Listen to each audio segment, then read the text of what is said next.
Vozes do Planeta, com Paulina Chamorro.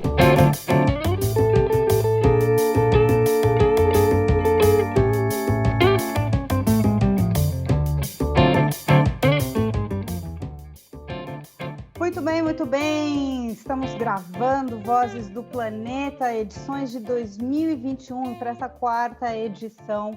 Eu tenho o prazer de ter uma convidada que faz tempo que a gente estava ensaiando, que eu queria trazê-la aqui no Vozes do Planeta para a gente bater uma bola de diversos temas, mas principalmente da questão de consumo. Nessa semana que a gente está gravando foi o Dia Nacional de Conscientização sobre Mudança Climática. Estamos no mês de março, onde o mês, né, que se relembra a luta das mulheres também. Então, tudo isso significa muito dentro da pauta da Marina Colerato, fundadora do Modifica. Ela é designer de moda, mas tem um pezão na comunicação, sem dúvida nenhuma. Tudo bem, Marina? Tudo bom, Paulina? E pessoal que nos ouve ou nos assiste, dependendo da mídia. Super obrigada pelo convite, finalmente conseguiu sair, a gente conversou, né? E numa semana emblemática, acho que tem tudo a ver com o que tanto eu quanto você fala, pesquisa enfim, e é ativista sobre, né, de determinado ponto de vista também. Bom, bacana, realmente eu admiro muito o canal que você é fundadora, o Modifica, ou Modifica, para quem quiser achar no Instagram. Então, eu queria que você contasse dessa origem, né? Como é que surgiu, há quanto tempo surgiu, e dos temas centrais do Modifica. Sim, a gente começou em 2014, então agora a gente faz 7 anos, né? Esses 7 anos. Sim. Passou bastante rápido e, por incrível que pareça, não era aqui que a gente imaginava estar lá no começo, quando o Modifica foi criado. Porque, como você falou, Paulina, minha formação é em moda, mas eu sempre trabalhei muito com comunicação de moda e cultura. Trabalhei muito perto com a indústria durante algum tempo, cobrindo tendência. Te incomoda? Pega? Não? Cobrindo tendência e indústria mesmo, lançamentos tanto de maquinário, fio, etc. e tal. Mas eu acabo que sempre tive um pé na comunicação, e especificamente no jornalismo, porque lá, antes de decidir fazer moda, eu pensei em fazer jornalismo, e eu fiz muitos cursos de jornalismo cultural, jornalismo de moda, jornalismo disso, daquilo, fui fazendo um monte de coisa à parte, e meio que fiquei nesse universo. Quando o Modifica surgiu, lá em 2014, a ideia era a gente ser uma mídia de moda que abordasse moda por meio de outras perspectivas, né? Porque quando a gente pensa em mídia de moda, eu imagino que o pessoal pense em revistas, desfiles, talvez, alguma coisa de filmes, mas a gente tem pouca relação com o jornalismo de moda, né? Quando o Modifica surgiu, o jornalismo de moda já estava bastante enfraquecido, e jornalismo como um todo, né? Então, de moda rodou muito antes. E aí a gente estava tentando trazer uma perspectiva de negócios, de indústria, moda enquanto essa indústria poderosíssima, que vale 3 trilhões de dólares, é uma das indústrias que tem um impacto socioambiental bastante importante, né? E movimenta commodities, economia internacional, enfim. Só que não tinha essa abordagem muito. Eu também já estava no momento de veganizar a vida, entendendo outras abordagens ali para a moda. E a gente queria ser esse lugar que falasse de moda e vendesse moda diferente. E a gente migrou completamente. A moda nos abriu, a moda e o veganismo nos abriram outras portas, outros universos. Hoje, a gente se identifica como uma organização de mídia e pesquisa que atua por justiça ambiental e climática por meio de uma perspectiva ecofeminista. Então, a gente sempre teve o feminismo na centralidade do nosso debate. e a gente segue um pouco com isso. Só que a gente deixou um pouco de falar muito com o que a gente chamaria do público final, com o consumidor, e passou a falar com outros atores, né? Nessa mediação aí e nessa vontade de mostrar uma perspectiva sistêmica dos problemas que a gente enfrenta hoje, né? Com a nossa trajetória de moda, a rede produtiva ainda nos interessa muito. Redes produtivas, no geral, têm impactos muito importantes e podem gerar diálogos e devem gerar diálogos necessários. Né? Se a gente pensar que a pele do veneno volta a tramitar agora, a gente está falando também da produção de algodão. A Abrapa é uma das organizações que mais está se esforçando politicamente para a aprovação da chamada pele do veneno. E a Abrapa é a Associação Brasileira dos Produtores de Algodão. E aí, então, a gente consegue criar muitos diálogos a partir da moda e da indústria, e por isso que redes produtivas ainda nos interessa bastante. Então, a gente articula hoje, a gente se entende como essa mídia que articula meio ambiente e clima por meio dessa perspectiva que ela é ecofeminista, né? Mas também de criar formas de debate, amplificar, sair desse lugar do ativismo, do ambientalismo, enfim, sabe? E daí quando a gente pega a moda, o design... né? Eu vou trazer Exato. talvez um pouco da minha experiência enquanto consumidora do conteúdo do Modifica. Eu acredito que é a questão de trazer pontos de vista, ou como a gente falava em redação, umas pautas diferentes, né? Do olhar na produção, do olhar da moda. Então, como você já colocou, como é que a gente associa o que está acontecendo dentro do Congresso com relação à PL com moda? Ora, através da produção, como é que a gente associa a estiagem ou o desmatamento na Amazônia, que não traz mais rios voadores aqui? Ora, na produção, que vai ser afetada também, no próprio consumo, na desigualdade, e tudo isso acaba chegando na moda, né? São dois canais super importantes que vocês trabalham, a comunicação em si e a própria moda como uma ferramenta de comunicação, né, Marina? Eu queria que você falasse disso. Eu confesso que mais de 10 anos para cá que eu tive um acesso diferente, um olhar diferente para o que é a moda, né? O que eu me visto e olhar para como é que eu consumo, que passa por isso, né? Ninguém anda pelado, né? Então você acaba de uma forma ou outra consumindo, né, moda. Mas a importância disso, porque mexe com desejos das pessoas, mexe com vontades que você tem, e mexe com o ato que você tem da compra e do consumo, e de como você pode fazer isso de uma maneira mais positiva, ou pelo menos mais responsável, ou consciente, né? Vamos dizer assim. Não queria falar de consumo consciente, mas no fim das contas, o consciente seria isso. Tem dois pontos muito curiosos e às vezes eles até são um pouco antagônicos. Um deles é que por todo mundo usar roupas, ou quase todo mundo, ou todas as pessoas ocidentalizadas, enfim, usarem roupas, é um assunto que não escapa a ninguém, né? Porque por mais que você não goste de moda, você precisa vestir. Né? E este vestir traz aí uma história bastante grande por trás. Então, não tem como alguém dizer isso não tem a ver comigo, porque isso tem a ver com você sobre vários aspectos, né? Por outro lado, a gente tem uma dificuldade um pouco maior de ser levado a sério quando a gente está em espaços de organizações, de jornalismo, porque ainda existe uma ideia de que falar jornalismo que aborde moda, ou só a palavra moda, ela já vem carregada de uma futilidade, de um assunto de segunda importância, um saber de segunda classe, né? Então, tem essas barreiras também que a gente tem que enfrentar em determinados campos, né? para conseguir ser respeitado, visto, etc. Principalmente como uma organização feminista, que daí você vai colocando outros empecilhos, né? Outras dificuldades na sua trajetória, mas que faz parte, né? Então tem esses dois lados, assim, mas a gente pensou, eu particularmente pensei muito em abrir mão e sair completamente do setor, né? Deixar de cobrir o setor, de olhar para o setor, de pesquisar o setor. Mas daí eu entendi que a gente sim criou uma base, uma importância para o setor que hoje já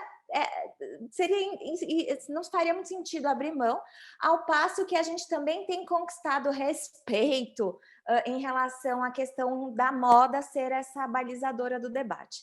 Né? Então, tem esses dois lados, mas cada vez mais está ficando um pouco mais fácil, né, de criar essa relação de proximidade entre quem veste, né, e a gente que está aqui batendo na tecla de que esta produção precisa ser olhada por todos. Né? Gente, amo as revistas, eu sou colunista na Elle, mas a gente precisa olhar para outros lugares e pensar moda a partir de outros campos do saber, inclusive, para a gente superar essa crise ambiental e climática, a moda e toda a indústria tem que estar no meio. Então, tem essa provocação também aí, né? Exato. Toda essa introdução foi justamente para a gente agora focar, vamos falar em breve de um relatório muito importante, né? Porque a questão de dados, né, para partir para discussões mais aprofundadas é fundamental e existe uma ausência muito grande de dados e esse relatório que vocês lançaram tem uma grande contribuição nesse sentido.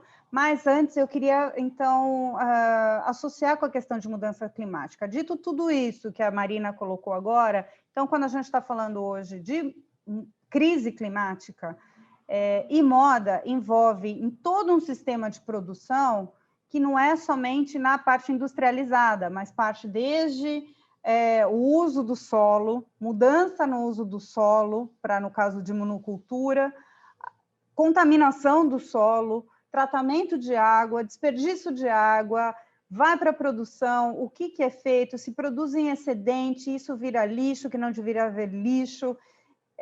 Tudo isso precisa de recurso natural e tudo isso tem uma consequência de emissão de poluentes na água ou no ar, certo, Marina? É uma associação básica isso. Isso, exato. Tem uma coisa, tem um dado, talvez a gente possa também fazer uma amarra com o que aconteceu quando a Amazônia pegou muito fogo em 2019, aquele chabuzão do desmatamento com as antipolíticas, né? Que um grupo de moda americano, que incluía inclusive marcas como a Vans, por exemplo, compradoras do couro brasileiro, estavam exigindo explicações para a suspensão de contrato das compras do couro brasileiro devido ao desmatamento na Amazônia, porque todos sabemos que o couro brasileiro vem dessa rede tão complexa quanto a carne, né? Então, a gente já consegue também fazer uma ligação num exemplo que até é recente, né, com a questão das queimadas. E daí a gente tem todos estes processos, né? Hoje, estima-se que na cadeia global, uma peça de moda, uma peça de roupa, ela passa por mais de 101 etapas. E isso não necessariamente acontece nos mesmos lugares, com os mesmos fornecedores, sobre o mesmo tipo de legislação, né? A gente está falando da produção neoliberal global, então a gente tem essa rede gigantesca espalhada pelo mundo, as peças vêm e vão, e sob legislações que a gente desconhece muitas vezes. E isso faz com que, primeiro, o impacto seja cada vez maior, quanto mais globalizado e quanto mais distante a sua produção, mais complexo esse sistema começa a ficar, mais etapas, mais uso de recursos, estudos de ciclo de vida vão mostrar, né, que quanto mais você vai aumentando etapas, mais você vai aumentando seu impacto negativo sobre os recursos naturais, etc. Mas a moda tem uma contribuição, sobretudo importante no clima, quando a gente, inclusive, faz uma mensuração mais direta. A gente está falando de mais de 2 bilhões de gases de efeito estufa, que é um total muito considerável, porque é a soma de 3 países europeus juntos, que é a Inglaterra, a França, eu não lembro de cor agora, França, Alemanha e Reino Unido. Então, todas as emissões de gases de efeito estufa na moda em 2018 correspondiam às emissões desses 3 países europeus. As expectativas é que esse número aumente até 2030, mas a gente sabe que a gente precisa que em todas as indústrias ele diminua. Então, a gente tem uma dificuldade muito grande em pensar em como você aumenta a produção, que é o objetivo final da indústria, e controlar emissões. Você não faz, porque primeiro você não tem rastreabilidade dessa rede, de onde está vindo, é muito complexa, grande, fragmentada. Sem você ter a informação, é muito difícil você agir sobre a questão, porque você desconhece, né? Então, tem várias complexidades. Tem um papel importante nas emissões diretas e indiretas, porque quando a gente está falando, por exemplo, de desmatamento para conversão no algodão, isso não está ali nos 2,1 bilhões de toneladas, por exemplo, né? Então, porque a moda também tem a indústria tem uma vontade de medir só o primeiro elo, e o resto todos os outros elos é de responsabilidade de outras pessoas. Então, a gente pode imaginar que este número ele está reduzido, né? Ele não é, de fato, o real, né? Então, é uma contribuição muito significativa que, sem a moda se envolver no debate do clima, a gente não alcança a meta do Acordo de Paris. Enfim, ainda, né, se isso é possível em algum momento. Se isso é possível. No caso do Brasil, olha, estamos cada vez mais longe, viu, Marina? Estamos cada vez mais longe. Bom, eu queria então agora entrar no Fios da Moda, Perspectiva Sistêmica para a Circularidade, esse relatório lançado em fevereiro de 2021. Isso, foi agora no dia 10 de fevereiro. Certo.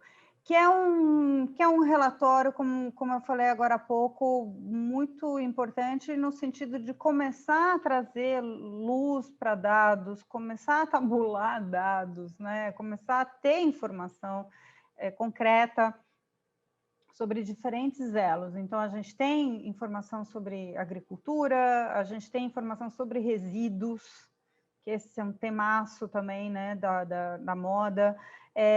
Tem também na questão da compra, de comportamento.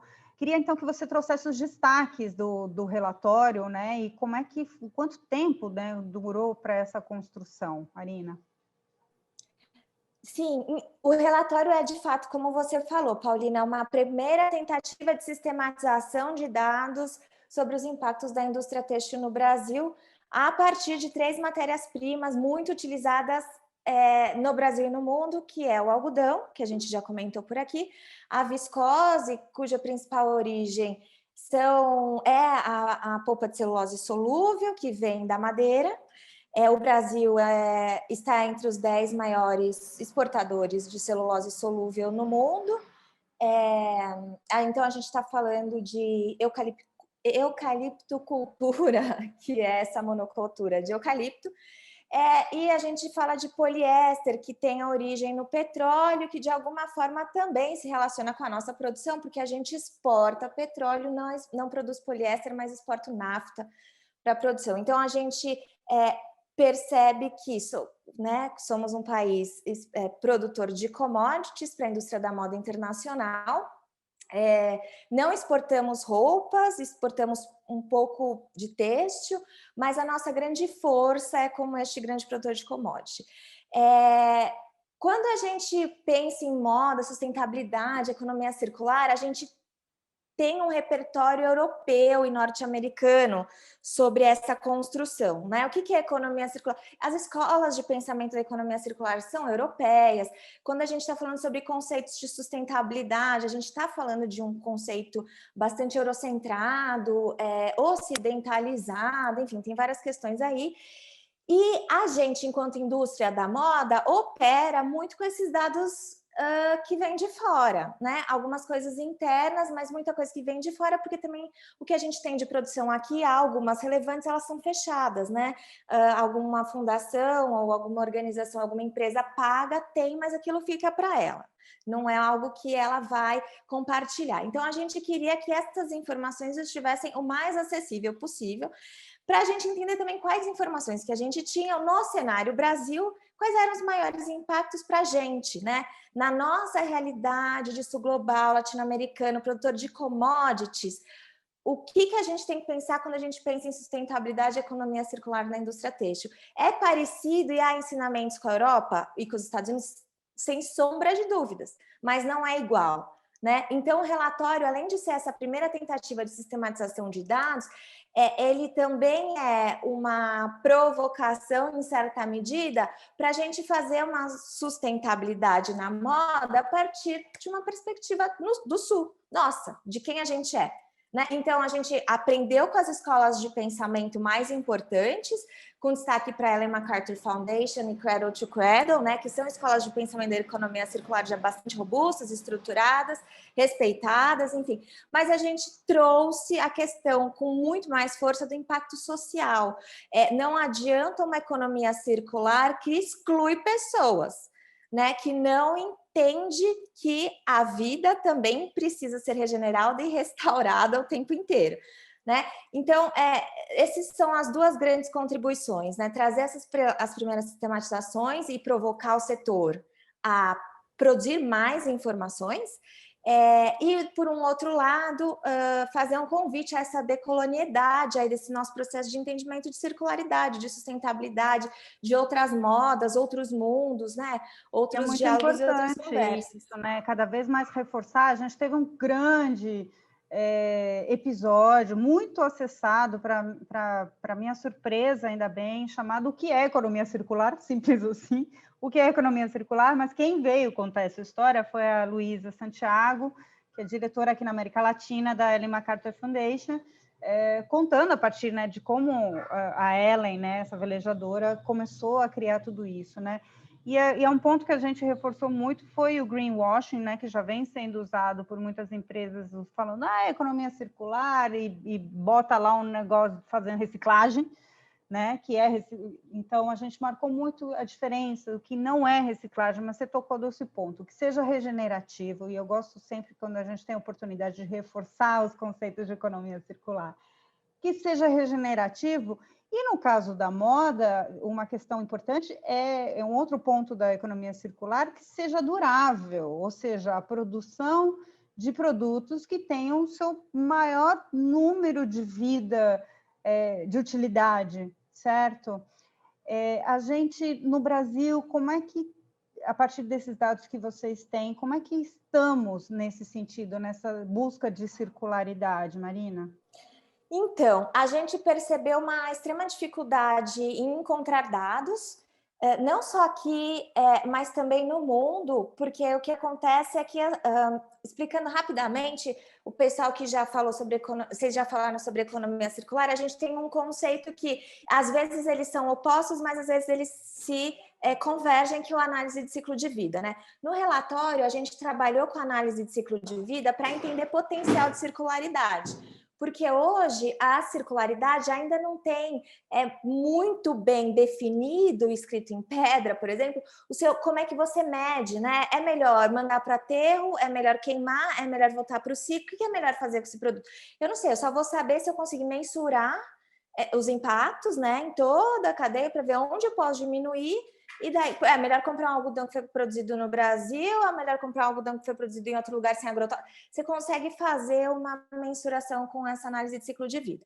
E aí você consegue dizer, a partir dessa análise, quais os passos para a circularidade ali. Então, só para a gente entender que foi a metodologia do relatório, teve esses dois momentos, né? Neste momento de olhar para a análise de ciclo de vida, a gente não faria um estudo de ciclo de vida, porque é um custo bastante elevado, a gente não teria como fazer isso, e já existem alguns estudos. Então, a gente pegou cerca de 32 estudos de ciclo de vida para mensurar dados que tinham ali, etc, etc.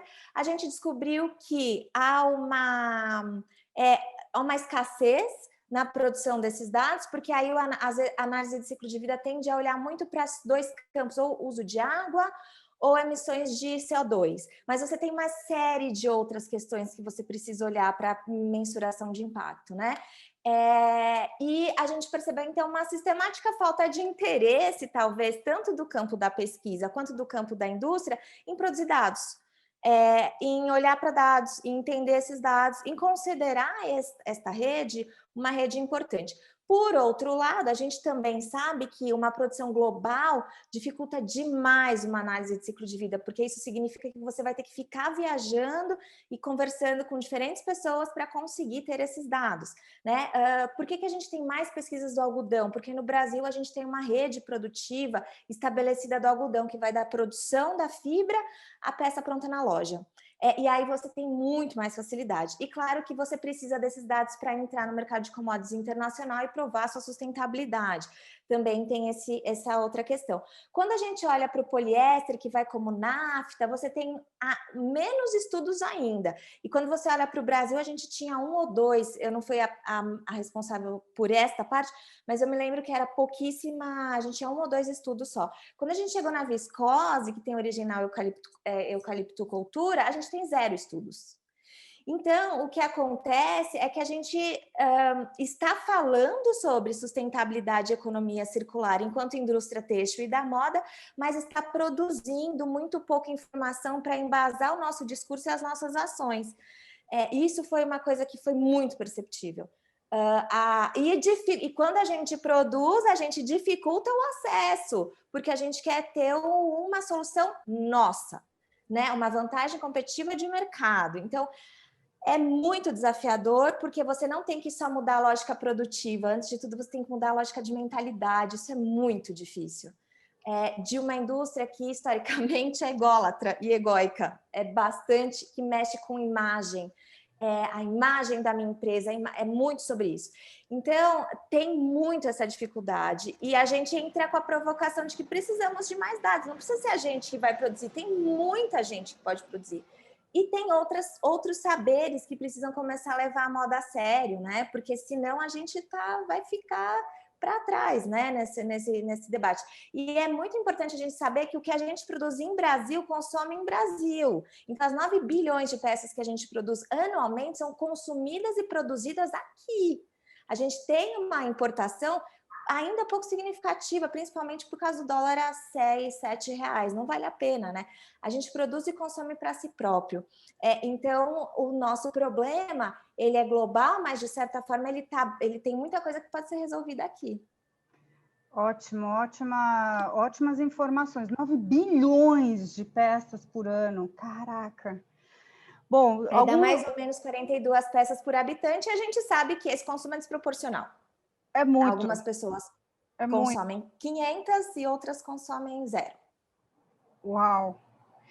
Tem a questão do resíduo, a gente não vai conseguir, mas eu também quero já te convidar, ouvinte, para você acessar. A gente vai deixar no próprio feed aqui do Vozes do Planeta e nas redes também do Vozes do Planeta o link para fazer o download. Tem a questão dos resíduos têxteis, né? Você falou aí, por exemplo, do poliéster. A gente está trabalhando com uma espécie de um microplástico, né?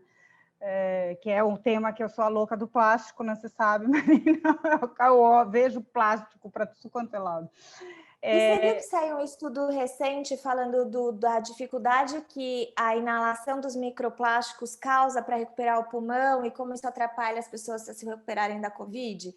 Aí, ó, é muito engraçado como a gente começa a ter esse olhar sistêmico para as coisas e fala, nossa, a roupa que eu estou vestindo pode dificultar uma possível cura do coronavírus, sabe assim? Uma então, recuperação no tratamento, né? Exato. Bom, e tem a questão de um dado que eu vou destacar aqui, dos 16 caminhões de lixo, que é o total de resíduos têxteis destinados a aterro sanitário todos os dias, só em um bairro em São Paulo, no Brás. Vou repetir, são 16 caminhões de lixo todos os dias, de resíduos, né? Que poderiam ser muito bem reaproveitados por outras indústrias, né? Por outras frentes ser colocadas. Mas eu queria finalizar a nossa conversa aqui, Marina, destacando um outro dado e que fala da questão do consumo, né? É quase uma conclusão do relatório, dizendo que 47,1%, ou seja, quase metade das pessoas ouvidas no relatório, afirmaram que sustentabilidade é muito importante para a decisão de compra. Ou seja, uma mudança ainda é possível, ou qual é o papel do consumidor nessa história para você, Marina?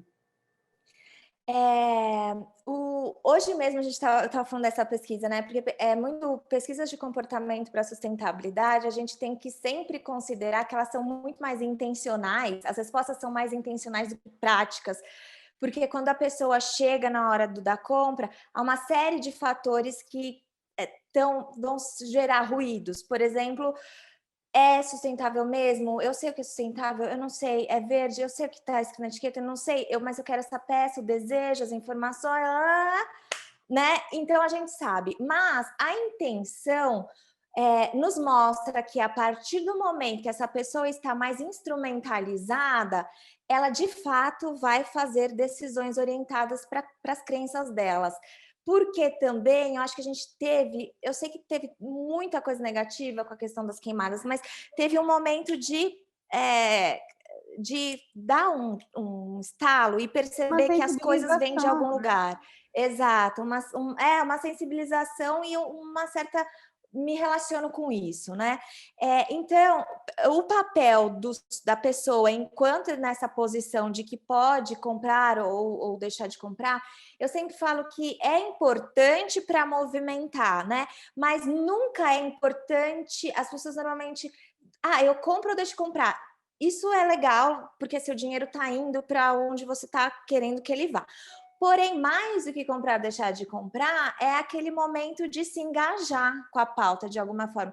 Seja mandar mensagem, seja ler, aprender, compartilhar, porque a gente consegue um movimento mais robusto de massa que empurre a transformação, não se a gente compra ou deixa de comprar, ninguém sabe, mas se a gente está conversando e compartilhando sobre isso, né? Porque o boicote, acima de tudo, ele precisa ter um fim palpável, né? Então, uma campanha de uma semana para conseguir... uma semana a gente vai deixar de comprar em tal lugar e fazer movimentações para conseguir que tal marca cumpra tal acordo. Sabe, a gente precisa começar a ser mais estratégico, enquanto essa pessoa que está tão disposta, que quando ela vai comprar alguma coisa, ela também está disposta a comprar diferente, né? Então, para mim, eu tenho insistido muito nisso, assim, então, de se interessar, de se perguntar, engajar e tentar colocar isso para fora e se envolver, né, de alguma forma com isso, para que você tenha um corpo que ganhe mais força. Quando a gente olha para a questão de trabalho e o trabalho que foi feito por parte do Ministério Público do Trabalho, com a Repórter Brasil e com a mídia no geral, surtiu um efeito, fez o setor se movimentar, porque a gente está falando essencialmente de políticas de responsabilização, mas a gente só conseguiu mobilização pela mídia, pelas pessoas que estavam desacreditadas no que elas estavam vendo acontecendo no centro de São Paulo, né? Então, tem que ser esse movimento mais coordenado e alinhado, o que eu compro, deixo de comprar, mas também o que eu faço, o que eu faço com isso que eu sei, né? E com esse ímpeto, com essa vontade, com isso que eu quero fazer, né? Então, para mim, está nesses dois lugares.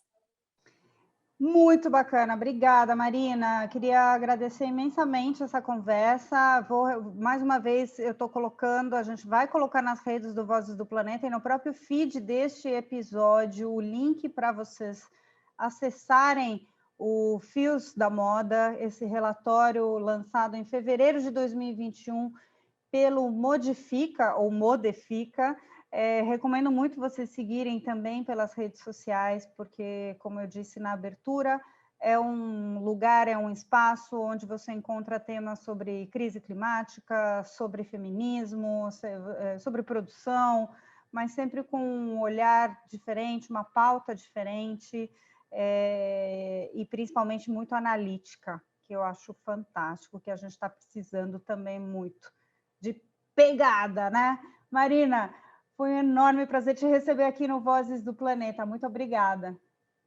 Eu que agradeço, Paulina. Vou adorar receber os ouvintes lá no Modifica.